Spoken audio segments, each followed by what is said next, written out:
This is Beyond the Big Screen podcast with your host, Steve Guerra. Thank you for listening to Beyond the Big Screen podcast, where we talk about great movies and stories so great they should be movies. Links to learn more about our guest today can be found in the show notes.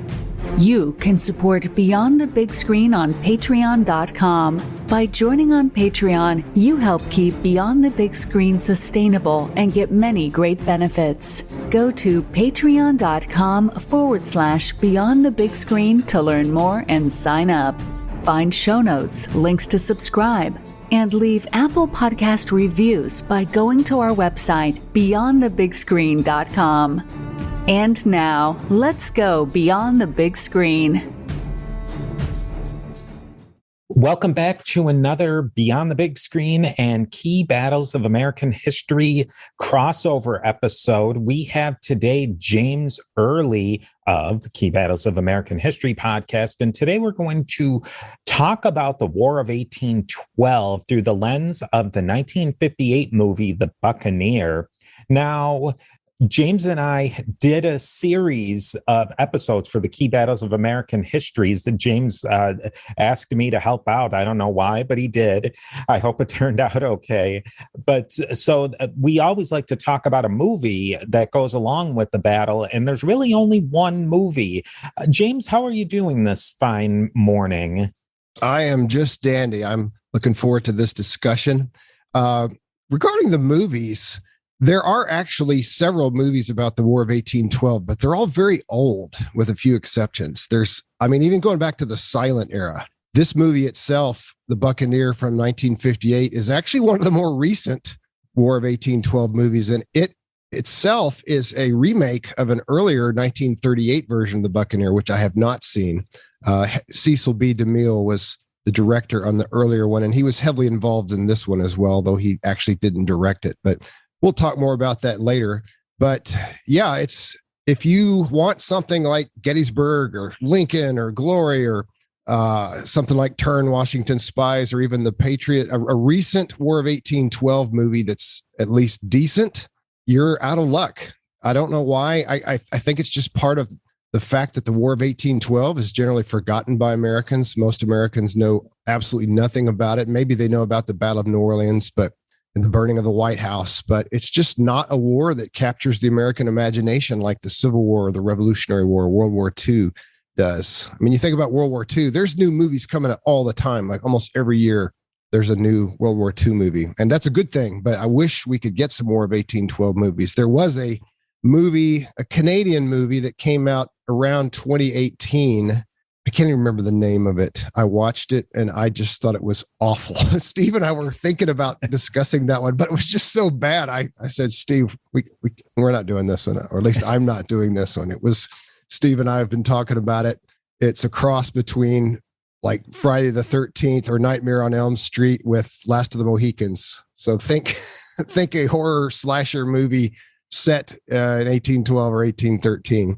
So we're not doing that one. This one is not a new movie, but again, one of the newer ones, one of the better ones. It's a fun movie, and we'll have a lot to say about it later. Yeah, I would really love to see maybe even a mini series based on the War of 1812. There's a lot of drama with just the burning of Washington, with what was going on with Madison. I think maybe it's not as exciting, or maybe it doesn't have the charisma of some of the other wars, and there's not a lot of, you really can't say rah, rah, America after it. It's kind of hard to place it. Yeah, as we discussed in our series on that, it was basically a stalemate. There really wasn't a clear winner and loser. If you think about the Revolutionary War, the Americans won clearly, and it's a great patriotic time for Americans. If you think about World War II, we defeated the Nazis and the Japanese. You think about the Civil War, at least if you're pro-Union, the Union won. They defeated the South, and slavery was eventually abolished. But 1812 just doesn't have that, as you said, kind of the rah-rah feel to it. We won. It's just nothing really came out of it except a lot of deaths. And we'll get into this, and that leads into a brief synopsis of the movie. this battle that's the focus of the movie happened technically after the war was over. So that's even another part that's really one of the key battles of the War of 1812 was after the armistice was signed in Europe. Yeah, but it hadn't been ratified yet. So actually, if you want to get super technical, the war was still on because it's true that the Treaty of Ghent had been signed about a month before, but the treaty had to be ratified by both the British government and the American government, and that hadn't happened yet. And that's just because of the slowness of communication, as we discussed in our series. If you're in London, you want to send a message to your head admiral or general in North America, it's going to take weeks. This movie is really possibly it has one of the greatest introductions of all time. We don't get a building of exposition through character development, dialogue, or anything like that. We really get a high school style lecture from Cecil B. DeMille himself, including one of those 1950 style school maps. James, did you have those at your school? The maps, they looked old even 40 years ago. Oh, yeah. In fact, when I first started teaching college history, there was a map stand with a bunch of maps like that in the room, the very first room I taught in. Yeah, it's really interesting. I had my wife watch it with me. She says, "What is this?" You know, she thought I'd like snookered her into watching a documentary or something for a minute. But yeah, it's funny. Cecil B. DeMille, of course, is one of the all-time legends of Hollywood directors going back way into the early 1900s. So many classic movies. You think Ten Commandments, Ben-Hur, as well as lots and lots of others. And by this time, he was in his mid to late 70s. His health was beginning to fail. He actually started out as the director to this. As I mentioned earlier, he had directed a 1938 version. And so this is a remake of that. But because of his health, he just wasn't able to do it. And so he handed it off to Anthony Quinn, also a legendary actor, not so famous as a director. Anthony Quinn was Cecil B. DeMille's son-in-law at the time. Oh. And yeah. And so Quinn took it over, and this ended up being the only film that Anthony Quinn ever directed. The brief synopsis of this movie, there's really not too much to it. No, I was just going to agree with you. And I can't imagine doing a 4-part series on this one like we did for Gettysburg. Sure. We're going to be hard pressed to get 45 minutes. Now, Jean Lafitte is a pirate, and he has a little fiefdom, you might almost call it, near New Orleans during the time leading up to the Battle of New Orleans during the War of 1812. Jean tries to be the most ethical pirate he can be. One of the captains under his control or under his command takes control of a U.S. ship, the Cunningham, and he kills all souls aboard and sinks it. Lafitte's super mad about it and actually hangs him. Lafitte has a romance with Governor Claiborne's daughter. More on that later. Andrew Jackson leads the defense of New Orleans against the British, but he needs Lafitte's help. Lafitte does help with a little suspense, despite the fact that the people of New Orleans destroy Lafitte's pirate base. After the battle, there's this party scene with a excessively long dance number. And we think everything's good. Lafitte dances, but somehow everyone finds out Lafitte was inadvertently behind the sinking of the Cunningham. The people at the party attempt to hang Lafitte, but Andrew Jackson stops them because he gave Lafitte a general pardon. Then Lafitte is seen at the end sailing to, you'll have to wait and find out. We'll get into that a little bit at the end. Can you maybe fill out Jean Lafitte's bio a little bit? Jean Lafitte was portrayed by Yul Brynner quite well, yes. I would say. But who was the real Jean Lafitte? Yeah, a great performance by Yul Brynner with hair this time. That's unusual. Yeah. But I just love Yul Brynner, one of my all-time favorite actors, if you like my 10 favorite of all time. But I'm going to start by addressing the elephant in the room. Let's just go ahead and get it out right here. And that is the fact that Jean Lafitte did not act alone. He was very much in partnership with his brother, Pierre Lafitte. And so it doesn't make any sense when you talk about the actual historic Jean Lafitte, it makes no sense to talk about him in isolation. So I'm going to be talking about the Lafittes, the brothers Lafitte, Jean and Pierre. There may have been a third brother too, but I'll talk about that later. Historians are not sure, but there were definitely two. They worked in tandem, and the movie completely cuts out Pierre. Pierre must have been rolling over in his grave. It's like, hey, what about me? I think what they did is I think they kind of combined them together and kind of made a composite character. They combined some aspects of Pierre and Jean into the character of Jean. But so Jean Lafitte was born around 1780. We're not sure where, probably in either France or Saint-Domingue. That was the French colony that later became Haiti, but possibly in Spain or even New York State. It's just his origins are shaded in mystery. So Jean and his brother Pierre had the same father, who was a trader, a man of the sea, like they would become, but they had different mothers. Pierre became a smuggler around the year 1800. He was a little older than Jean. And by 1805, Jean himself was operating a warehouse in New Orleans from which goods smuggled in by Pierre were distributed.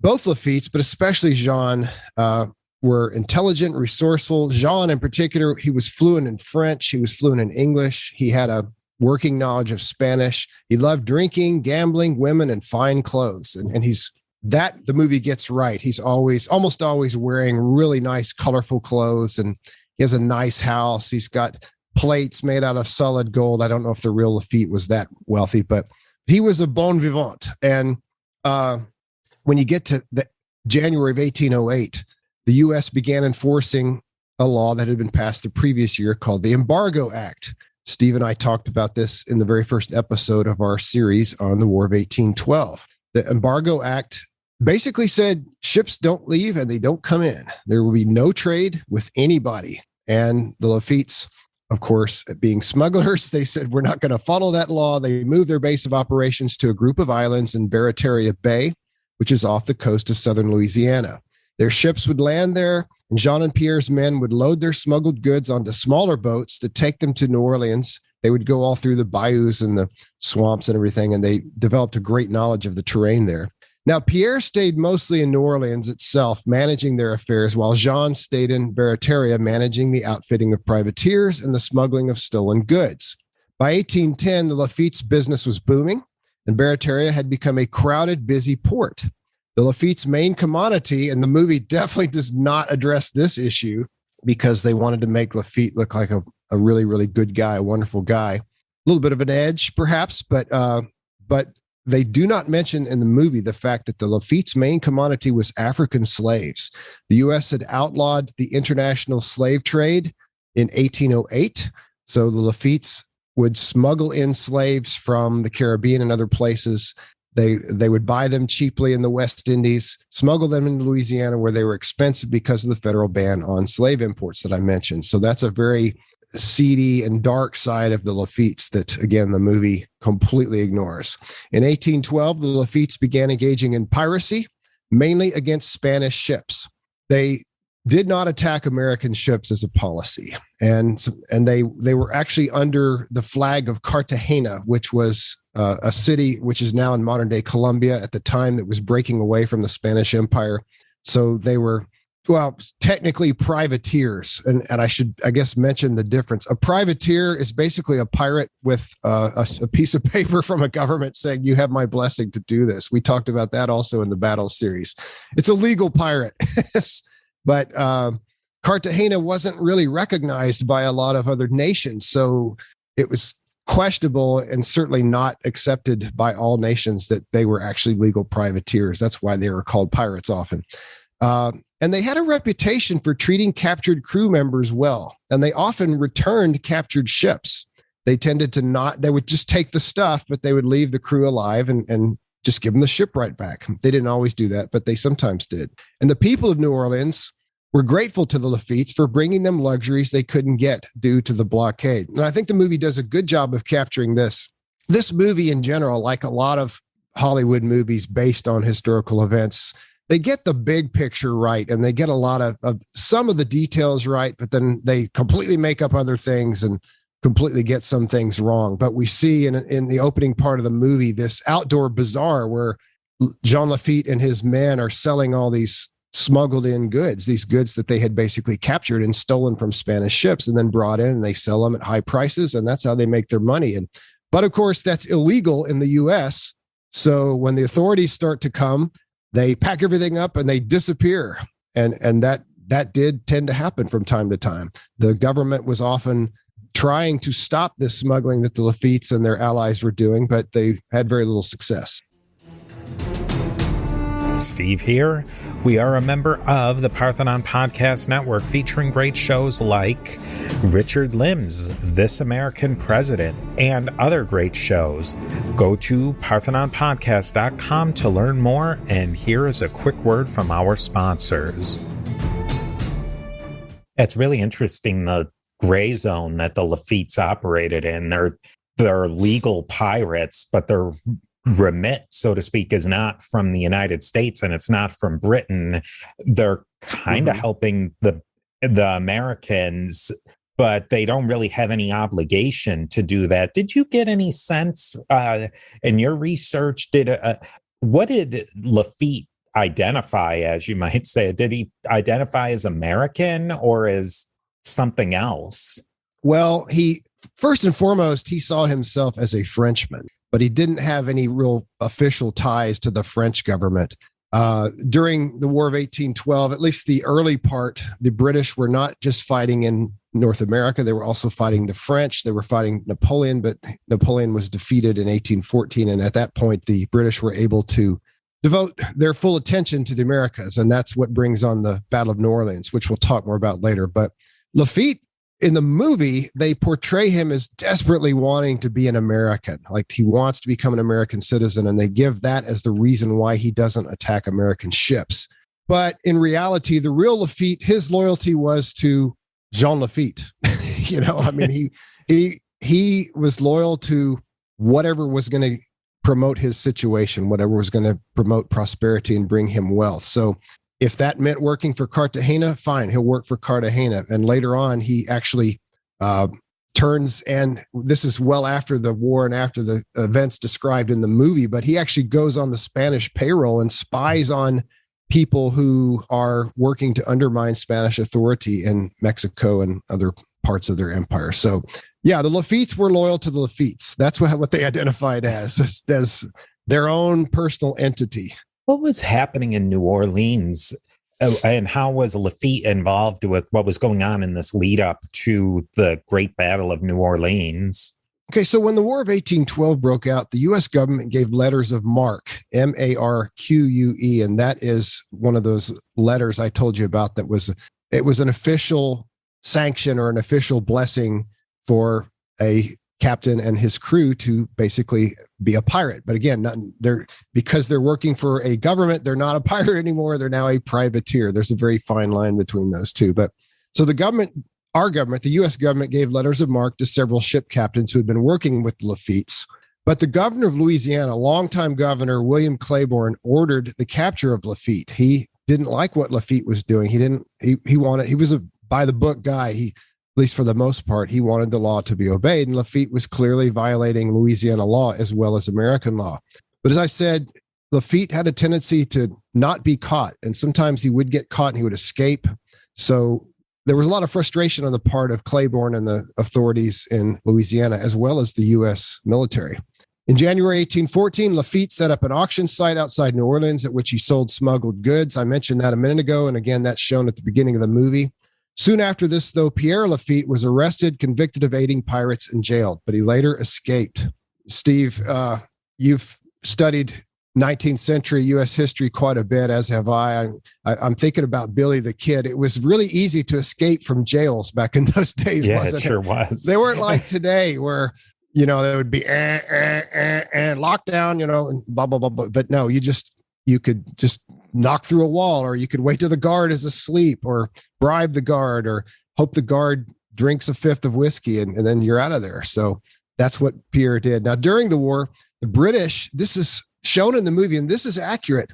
The British actually came to Lafitte, offered him British citizenship, $30,000 in cash, which back then was a fortune, and a captaincy in the Royal Navy in return for help against the Americans. Lafitte pretended that he was interested. He said, well, give me some more time and I'll think about that. But in the end, he double-crossed the British. He warned the U.S. of the approaching British, and he also offered to assist the Americans in their defense against the British attack. Everybody knew that the British were coming. It was no surprise that they were headed to New Orleans. Although at first the Louisiana legislature rejected his offer of help.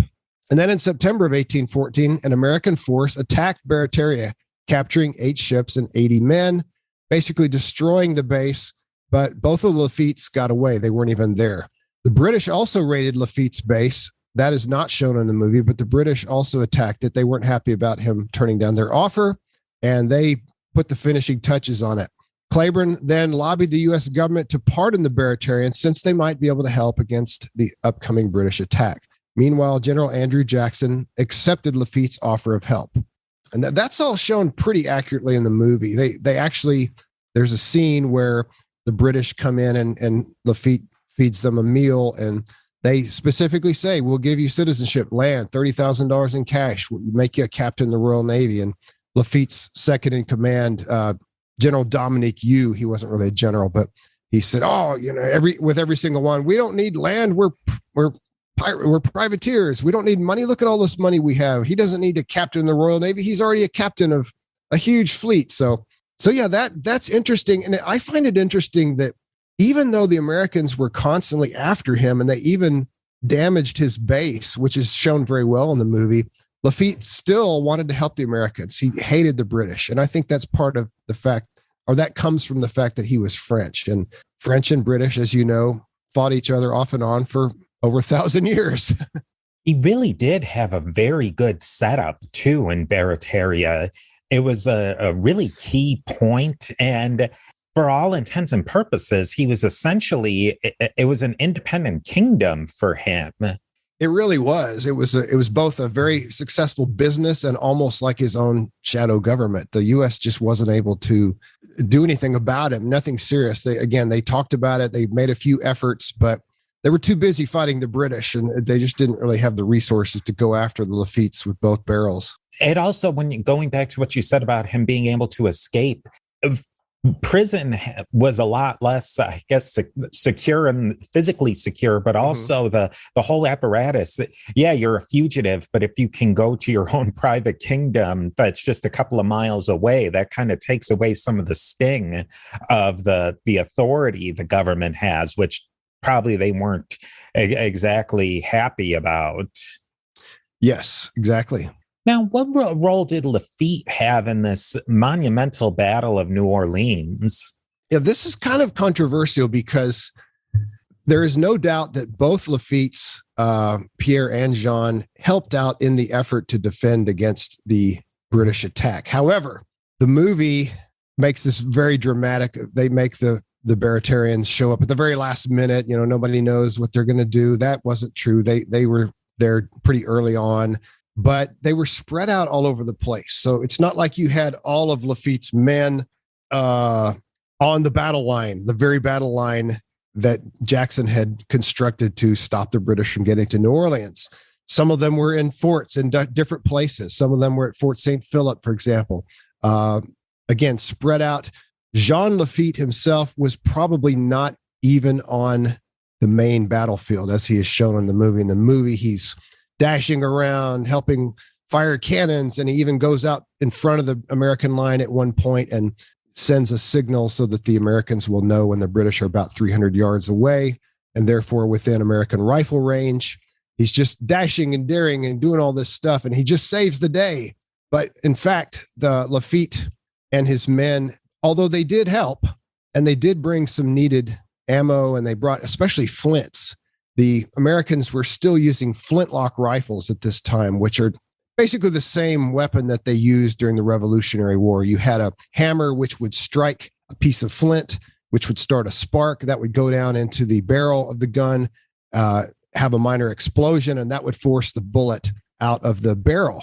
The Americans were extremely short on flints, and Lafitte and his men supplied lots of flint, and that certainly helped, as I said, but it's not like they just turned the tide of the battle. It's not like, oh man, if Jean Lafitte and his men had not come in and saved the day, we would have lost the battle. We probably would have won even without the Baratarian pirates. And we'll talk more about the actual battle itself, because it's just the way the British handled it was absolutely awful. It was terrible. They were going to lose almost certainly no matter what. Again, not certainly, but but the odds were definitely against them. In fact, I was reading in a book about Jean Lafitte and Pierre Lafitte that the Barratarians only made up about 2% of the total force at New Orleans at the battle. And again, as I said, they were spread out. So they did help. Some of them actually served on ships. They served in the naval force that fought the British Navy.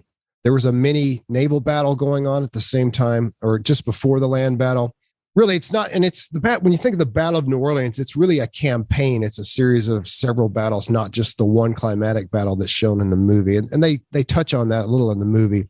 Later on, U.S. Commodore Daniel Patterson, who is portrayed in the movie, he praised the Barratarians who served on one U.S. Navy ship, saying that their skill with artillery was greater than that of their British counterparts. That is absolutely true. And they show that to a certain degree in the movie. The main strength that the Lafitte's and their men brought was that they knew how to run a cannon. A lot of the U.S. naval personnel were very green and didn't have a lot of experience with operating cannons. But, when you're a pirate and you're out on the seas, you've got to be really good with a cannon. And so that was a big help. On land and sea, the former pirate gunners earned praise as the battle continued. General Jackson himself praised the Barratarians, singling out Jean and Pierre Lafitte for having exhibited great courage and fidelity. In fact, Jackson and Lafitte got along so well that the pirate became Jackson's unofficial aide de camp for a while after the battle. That's not shown in the movie, of course.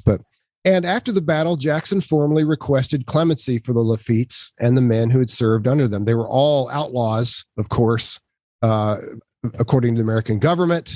And the U.S. government indeed granted them a pardon. President Madison pardoned Lafitte and all the men that fought in the battle on February 6, 1815, about a month after the battle. So that's pretty cool. Yeah, it's really interesting. The movie, it kind of shows that his defense of New Orleans is a sort of a slapdash affair. And he did have to do it pretty quickly, but he had, in military terms, a ton of time to exactly prepare the battlefield the way he wanted to have it prepared. Yeah, he had a dream setup. When we talked about Gettysburg, we, of course, talked quite a bit about Pickett's charge. This is another one of these battles where a large force marches across a wide open field with total visibility, and the other side is dug in in a great defensive position with a lot of cannon. Think Charge of the Light Brigade. Think Civil War Battle of Fredericksburg. Battles like that. And so the British really didn't have much of a chance, even though they slightly outnumbered the Americans. So, yeah, the Americans actually were ordered by Jackson to conduct kind of a preemptive strike. It was on December 23rd, 1814. In night, they hit the British lines, and that's not shown in the movie. And then they backed up to their position, and Jackson dug them in along a canal. It was just a really fantastic defensive position. On one side, the canal was anchored by swamps that you just couldn't go through. And the other side, it was anchored by the Mississippi River. So great position. Jackson ordered them to build earthworks, to build a little timber works, wooden walls to defend. And also they used cotton. And they do show that in the movie. It's kind of funny. This guy goes, "Hey, that's my cotton." Jackson's kind of like, "Yeah, well, we need it." And of course, they had a lot of cannon, some of which were manned by the pirates, who I already said were really good with cannon. So yeah, it was the British were just cut down. They were slaughtered. They just marched across this wide open field. The American cannon cut them to pieces. And then they got close enough to the American rifles were able to decimate the British lines. And then finally they got close enough to where the American muskets, which had shorter range, were able to also cut them. And the British, none of them even reached the American defenses. There was no Pickett's charge moment. Remember how some of the Confederates actually got over the wall? That they didn't even get that close before they had to retreat. And several of the British generals were actually killed in the charge. Colonels were killed or wounded. A lot of top officers were just cut down. It was a disaster. The British lost. You didn't really ask me that, but I thought I'd go ahead and close the book on the battle. The British lost 2,000 out of a force of about 6,000. They lost about 2,000 killed and wounded, whereas the Americans just lost a few dozen. So one of the most one-sided battles in American history. I don't know nearly as much about military history as you do, but in my reading, this is one of the most of any battle where it was the land and the preparation and the amount of material that one side had, and that the other side, the British, just walked into the perfect trap, maybe isn't the right word, because I think the British more or less knew what they were going into, but to have the field so perfectly set for the battle that Jackson wanted, it's probably one of the greatest in all of American history, but probably in world history, one of the tops. Yeah, absolutely. And a lot of it is just British arrogance and overconfidence. You know, they said, we're the British Army, for crying out loud. We just defeated Napoleon. We can defeat a bunch of ragtag Americans. They really play up the ragtag and small nature of the American force in the movie. The Americans actually had almost as many people as the British. They had about 5,500, but a lot of those were brought in at the last minute. And the American force was very diverse. You didn't have very many regular U.S. Army soldiers. You had a lot of militia. You had volunteers. There were Native Americans. The Choctaw, members of the Choctaw Nation fought in the battle. They show that in the movie. You had slaves were fighting. You also had free blacks fighting.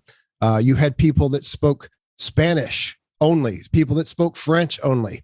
I read in one place that orders had to be given in 4 languages: English, Spanish, French, and Choctaw. So it really was a mixed up force, but Jackson had done a great job of whipping them into shape and giving them confidence and courage to stand there, even in the face of this awesome looking attack. I'm using that in the basic sense of the word. I imagine it was awe-inspiring to see all those red uniforms, and especially since they sent the Highlanders. They sent a Highland regiment, and they were marching just fearlessly, and they were playing bagpipes. And they mentioned in the movie at one point, one of the American defenders says, "Gosh, that's really scaring me." And Jackson said, "Yeah, that's the point. That's why they do that." Yeah, that was another part of it, is that the British, and we'll talk about this a little bit when we talk about the accuracy of the movie, the British had these Highland regiments that were meant to terrify. Then they used the Congaree rockets. Yes. And those were really terror weapons. But the Americans were in such a secure position, a lot of those terror elements really didn't work. No, they really didn't. And I think that's a testimony to Jackson's leadership. Jackson was, in my opinion, a very effective military commander. He inspired the men to hold their ground. Don't freak out because of all these rockets that are flying around. They're not going to do a lot of, they're not going to do a lot of damage. Just because they look scary and they've got awesome uniforms and they've got bagpipes and all that. Don't, we're going to win this. We're going to cut them down.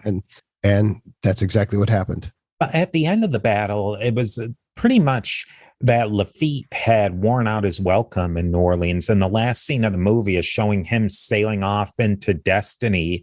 Where did Lafitte wind up going after this time? And maybe why did he have to leave New Orleans? Yeah. Okay. So this is totally made up. This is where the movie departs from reality. So there was the ship you mentioned. I think you called it the Cunningham. It was actually the Corinthian. So, oh, that's right. Yeah. Yeah. Early in the movie, one of Lafitte's subordinate captains, Brown, I believe was his name, Captain Brown, who was a fictional character. They show Captain Brown taking a group of the pirates, and they hear that there's $250,000 worth of gold on this ship called the Corinthian. And so they attack the Corinthian, but in violation of Lafitte's policy, they torch the ship, and it's implied that everybody is killed, except for a cabin boy. He's kind of a cute little fella. The cabin boy escapes and ends up kind of being Lafitte's little buddy, so to speak. Brown, this fictional Captain Brown, ends up having a ship burned and people killed. And as you mentioned, Lafitte actually has him hanged. He starts to do it himself, then he makes other people hang him. And so at the end of the movie, after the long celebration, which they did have a celebration, they did have a ball. I'm sure the dance was even longer than it was in the movie. This is the age of classic Hollywood, right? Steve, you got to have a long dance scene. Yeah. It was okay. I like the colorful outfits. I appreciate the fact that they did show people wearing colorful clothes. One of the things that we often see in movies that are set in the 19th century is everybody's wearing black or brown or gray, these really dull earth tones. But in reality, people did wear colorful clothes, and the movie totally gets that right. And I appreciate that about the movie.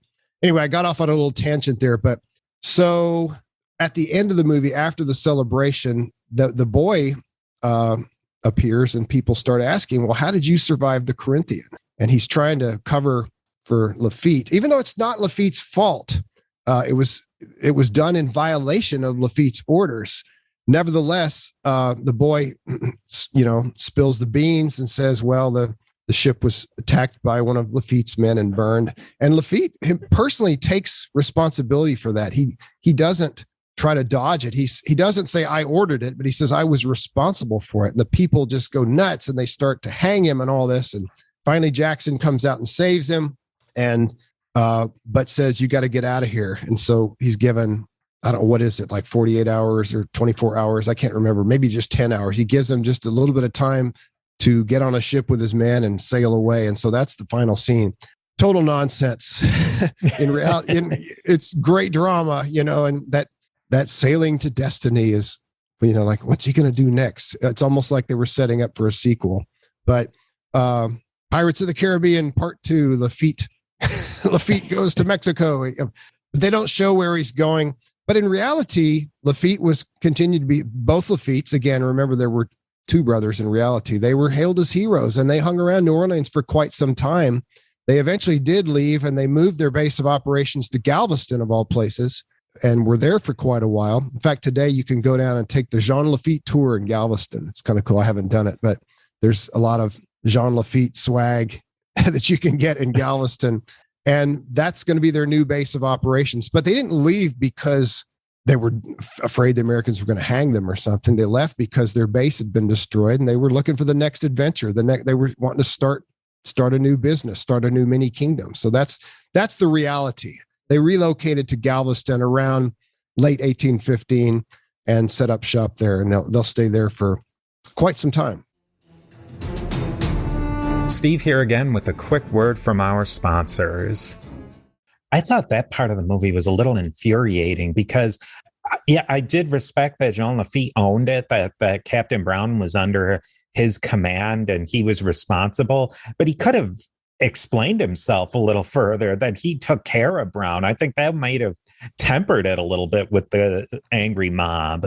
Yeah, that part is the weakest part of the entire film, in my opinion. I agree with you. The real Lafitte would not have fallen on his sword for Captain Brown. I mean, these guys are pirates.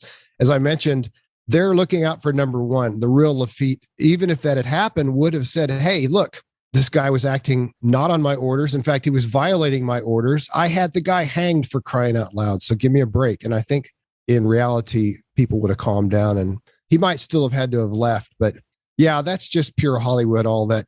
Go find a rope right now. Let's hang him right now. And it's ridiculous. I think one of the other things that I had to keep reminding myself of was this is really a long time after the classic age of pirates. Really, in a lot of ways, Jean Lafitte was an international businessman. He had a legal right to some of the piracy that he was doing. He was not a full-blown pirate. He was a privateer, and he was doing trading. That this was not just and killing people. It was a business.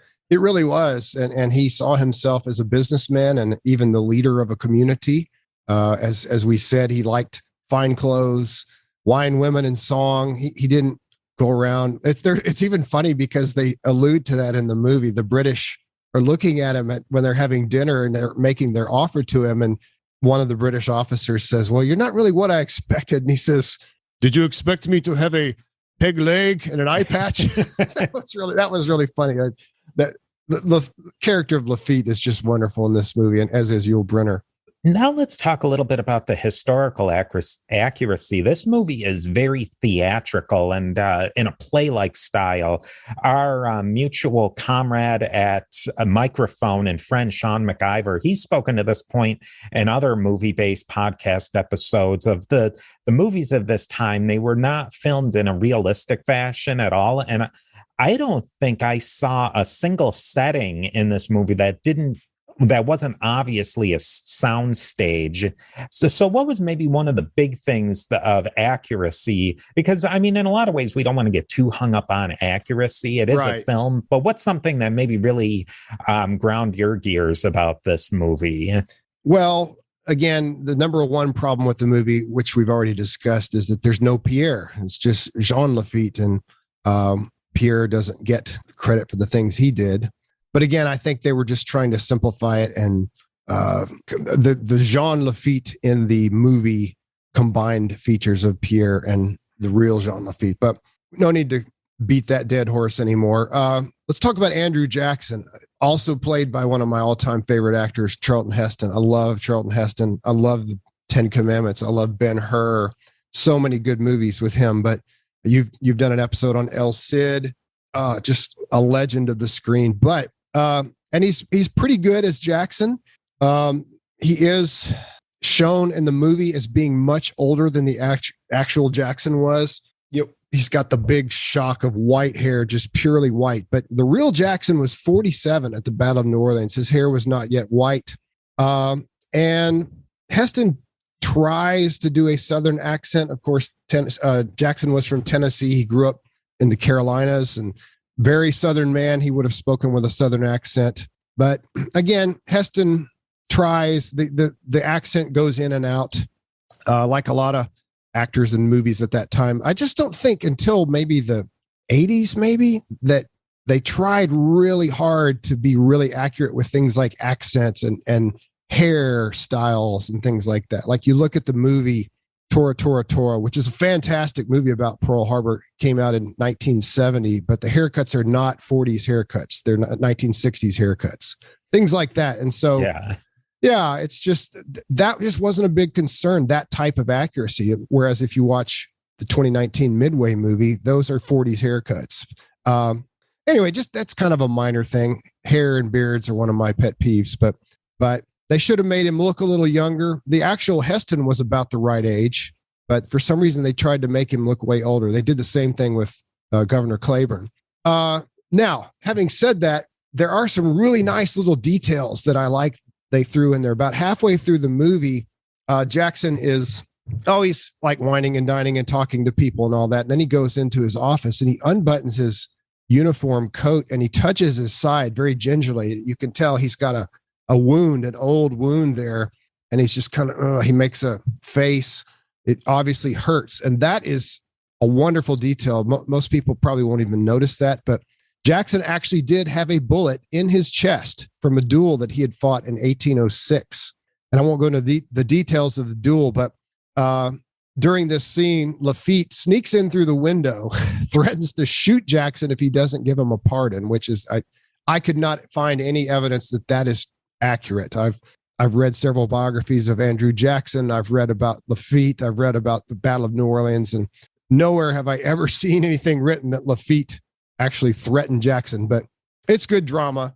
And Jackson tells him, he says, if you had put a bullet in my brain, I would still live long enough to kill you. That's my best Charlton Heston accent. But Jackson didn't say that at the time, of course, because this event didn't really happen. But those are the exact words that Jackson said in his 1806 duel. I guess I should mention a little bit about the duel. So there was a man, I think his name was, I forget the name of the man that Jackson dueled in 1806, but doesn't matter.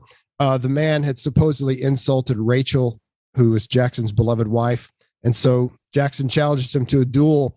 The other man shot first, and he shot Jackson right around the lungs. Okay, not through the heart, but in the lung area. Jackson's bleeding, and his second is trying to, help him out. And he's like, no, he says, if you put a bullet in my brain, I would still live long enough to kill you. He said those exact words, and then he shot the man dead.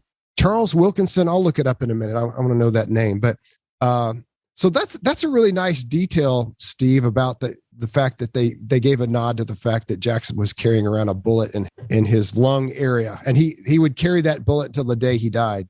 I think that DeMille was really going for it because this was more of a play. I think the dress of Jackson they were trying to make him look like the Jackson on the $20 bill.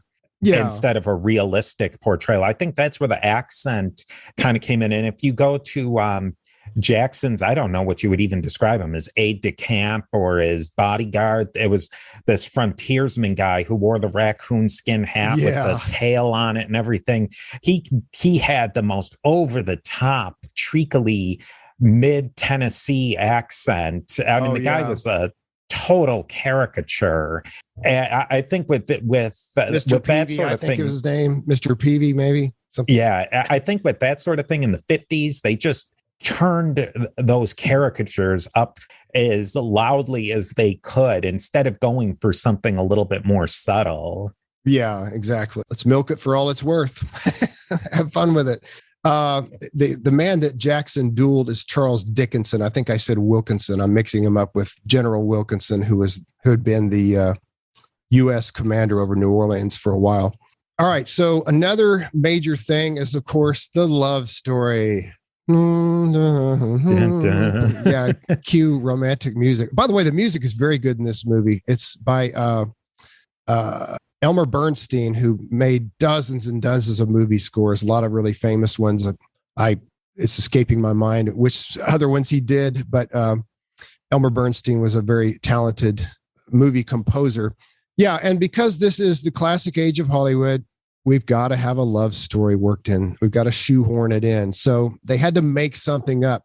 Jean Lafitte had plenty of women. Sometimes he was married, but in the movie, he has a love interest with Governor Claiborne's only daughter. The daughter in the movie is named Annette Claiborne. It's played by Inger Stevens, who was a Swedish actress who tragically, I believe, committed suicide when she was about 35 later on. But anyway, so Claiborne's daughter, Annette, and Jean Lafitte have all these little talks where, oh, I love you, Jean, but I don't think I can be with someone who is an enemy to my country. Oh, I'm not an enemy to your country.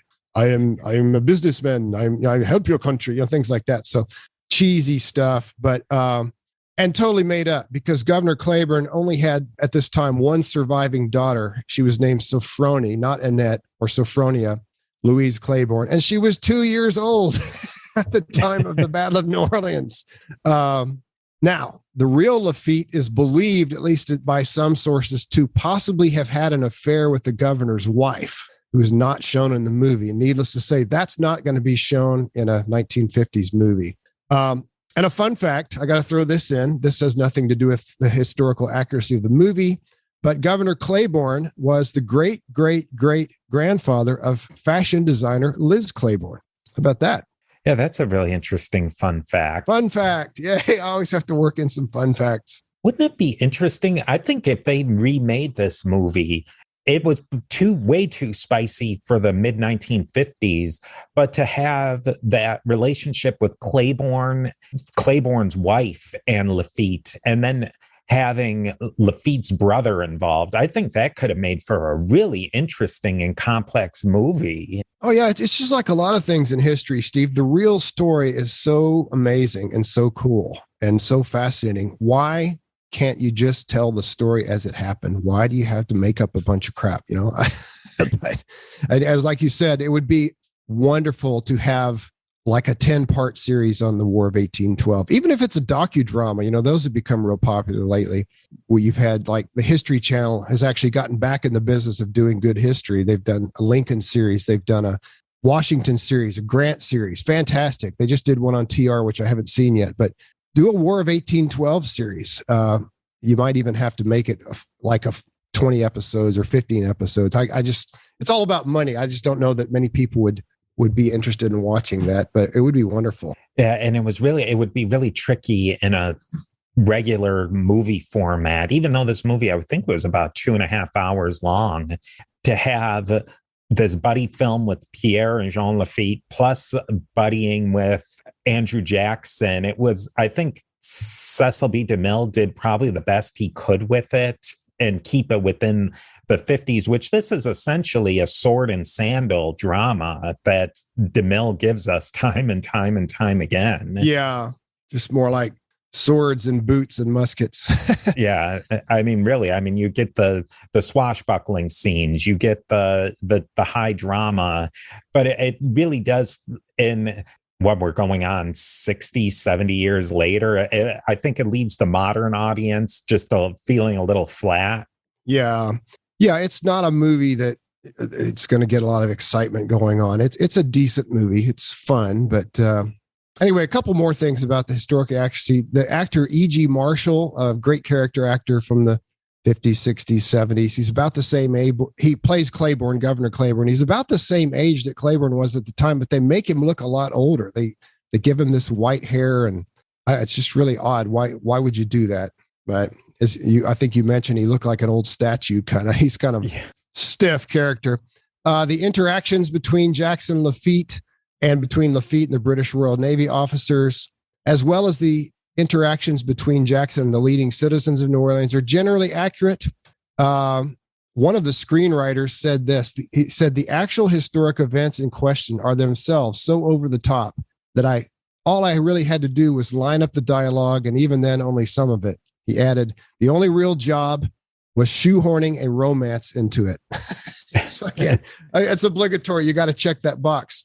One other detail I noticed about Jackson is he's constantly saying, like, by the eternal, I'll destroy you, or I'll hang you, or something like that, or by God Almighty. He was always swearing what at the time they called them oaths. By God, I will do this, or did that a lot. He would say, by the eternal, or by this or by that. So I thought that was a really good detail too. I also liked that they used those Congreve rockets. Did they use them in that battle? I know they used them at the Battle of Fort McHenry in Baltimore. Yes, yeah, they did. A lot. Yeah, they did here to a lesser extent. The rockets, as we touched upon, were not super destructive. They didn't do a lot of damage. They were mainly, as you said earlier, a terror weapon designed to scare the enemy. Yeah, apparently they couldn't hold much of a charge, if you will, or a warhead, and they had yet to invent stabilizing fins, so that they really just went. They were like, what are the ones, Roman candles? The ones that just kind of go bzzz. Just all around wherever, and maybe if they hit something, it would take a lot of luck. Another thing is a major character that we haven't really discussed much is Dominique You. He had been a corporal in the French army during some of the Napoleonic campaigns, and then he found his way to the New World. And in the movie, he's shown as Jean Lafitte's second in command. He posed as a general, and he's a really good character. The guy playing him did a great job, and it's mostly accurate. One other detail I want to mention is that in the film, I think I touched on this earlier, but let's talk about it again. Everything is done at the last minute to create tension. The British are coming, and they're still piling up cotton bales, and they're still searching for flints for the muskets, things like that. However, the main defensive line at the Rodriguez Canal, it was called, in the movie, it's built very quickly, and the militia is only recruited when the British threaten the city, and Lafitte arrives with hundreds of pirates and gunpowder just in time to face the British. But actually, the main defensive line had been constructed over the course of a week. We did touch on that, but I think it bears repeating. The real Jackson had used martial law to raise several militia units, and he had already received about 4,000 reinforcements. Now, in your key battles of American history, you give a formal rating to the movie. We don't do that so much, but I think this is a good time to maybe give our overall thoughts about the movie. For my overall thoughts, I like that they hit a piece of American history that is not very widely talked about, or certainly portrayed in film. And it was accurate enough. I think as far as the production values and that sort of thing, this is a straight down the middle film from the 1950s, Cecil B. DeMille. It hits all of the things that El Cid did. That wasn't Cecil B. DeMille, but it had Charlton Heston. All these movies were either Cecil B. DeMille, Charlton Heston somehow involved. John Ford, or But I think it was straight down the middle. It was a fun movie to watch. It was really well done with the costumes and the settings. I wouldn't say that this is a movie I would go and watch every week or once a month or make my kids watch or something, but I think it's something to watch and enjoy, I would certainly recommend it. Yeah, I would. If we're going to do numbers, I'd give it a straight down the middle 3.0. It gets points for, as you said, the costume design is really great. And given that it was filmed on a sound stage, it looks not too cheesy and hokey. Definitely get points. Yul Brynner is fantastic. Charlton Heston is really great. Charles Boyer was Dominic Yu. He was really good as well. So for those performances, I would give it points. I would take away points for some of the totally fictional stuff, like the Corinthian, and the ending was terrible. That was unnecessary. Just tell the real story. Just let the guy celebrate, let him revel in his success. And why do we have to have this side track thing thrown in the end? So for those kind of things, I would give it. The dialogue is often stiff. The romantic elements are cheesy. There's a second romantic element that we didn't discuss with the actress Claire Bloom, who played Bonnie Brown, the daughter of the Captain Brown who was executed, and she's just not good. Major distraction. But other than that, yeah, there's a lot of good, but a lot of not so good. I would have loved to have seen since DeMille started with that lecture in the beginning, that a wrap-up lecture at the end, and maybe they could have cut out some of that silliness and just had DeMille finish the rest of the story. It's kind of that beginning part is sort of like the docudrama you're talking about. Yeah, but if you do, I like that idea. But if you had done that, are you going to give the actual ending, or what really happened in history? Or are you going to just continue? I guess they could have said that Lafitte sailed off and set up shop in Galveston, which is accurate. The reason, of course, and shown in the movie would not be accurate. But yeah, there are a lot of things that could have been improved. But that's true with so many movies. Yeah, I think that whole docudrama, it's a great way to do film nowadays. I think with historical dramas, in a way, it's cutting out what we do here, but it's showing the fun of what was happening and really connecting you to the history. But then you get right away what really happened. Yeah, I agree with you.